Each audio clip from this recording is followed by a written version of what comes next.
Cognitive capacity is limited and therefore precious. We either fill it wisely or waste it. In my psychotherapeutic work with my clinical patients, especially the past and its effects on their present experience are a constant topic and the reason for a lot of subjective suffering. A lot of people do not succeed in letting the past go. They can't leave unpleasant and traumatizing experiences in the past. Other patients, on the other hand, cannot let the future rest. They brood over upcoming events and, for example, lay awake in bed at night. In both cases, people lose sight of what actually matters, namely the here and now. Eckhart Tolle, for example, explains in his book The Power of Now that only being in the now, that means in the present moment, is of real significance. Only in the now do we feel, think and act.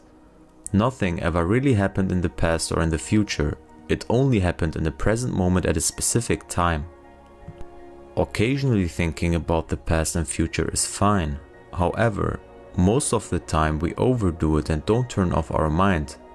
If it doesn't succeed, mental pain and anxiety will arise, because while we are in the present with our body, we are at the same time in the future or past with our thoughts. An increasingly heavy burden of time has been accumulating in the human mind. All individuals are suffering under this burden, but they also keep adding to it every moment whenever they ignore or deny the precious moment or reduce it to a means of getting to some future moment, which exists only in the mind, never in actuality. The inability to accept the present leads to mental suffering and inner tension. It becomes problematic when we identify ourselves with our pain and let it become part of our identity. Because then we don't let go of the past and the vicious circle develops. We believe that our past shapes us, but we lose sight of the fact that every single moment in the past was also in the now, just as every single moment in the future will be in the now. All negativity is caused by an accumulation of psychological time and denial of the present. Unease, anxiety, tension, stress, worry, all forms of fear are caused by too much future and not enough presence. Guilt, regret, resentment, grievances, sadness, bitterness, and all forms of non-forgiveness are caused by too much past and not enough presence. As much as I agree with Tolle's point of view, I've learned in my work that it's worth looking into our own past to learn why we feel the way we feel and why we think the way we think. A young boy, for instance, who has constantly felt he was only good enough if he was a good boy, may throw himself into work as an adult and will be insatiably active.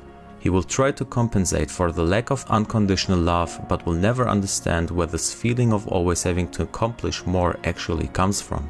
So it certainly helps to understand our behavior, thoughts and feelings in the present moment. In order to let the former feeling be in the past, we need to detach ourselves from it and be more in the present, in the now. We've got to learn to accept what happened as hard as it may be.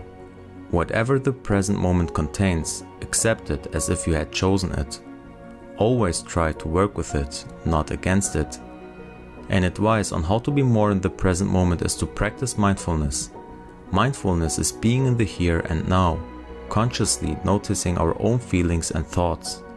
Mindfulness calms us and helps us to center ourselves. Mindfulness is a proven concept in psychotherapy and in a way reflects Eckhart Tolle's idea of being in the now. Explore yourself and realize deeply that the present moment is all you will ever have. Make the now the primary. If you would like to learn more about the concept of mindfulness, let me know in the comment section below. Thank you for watching.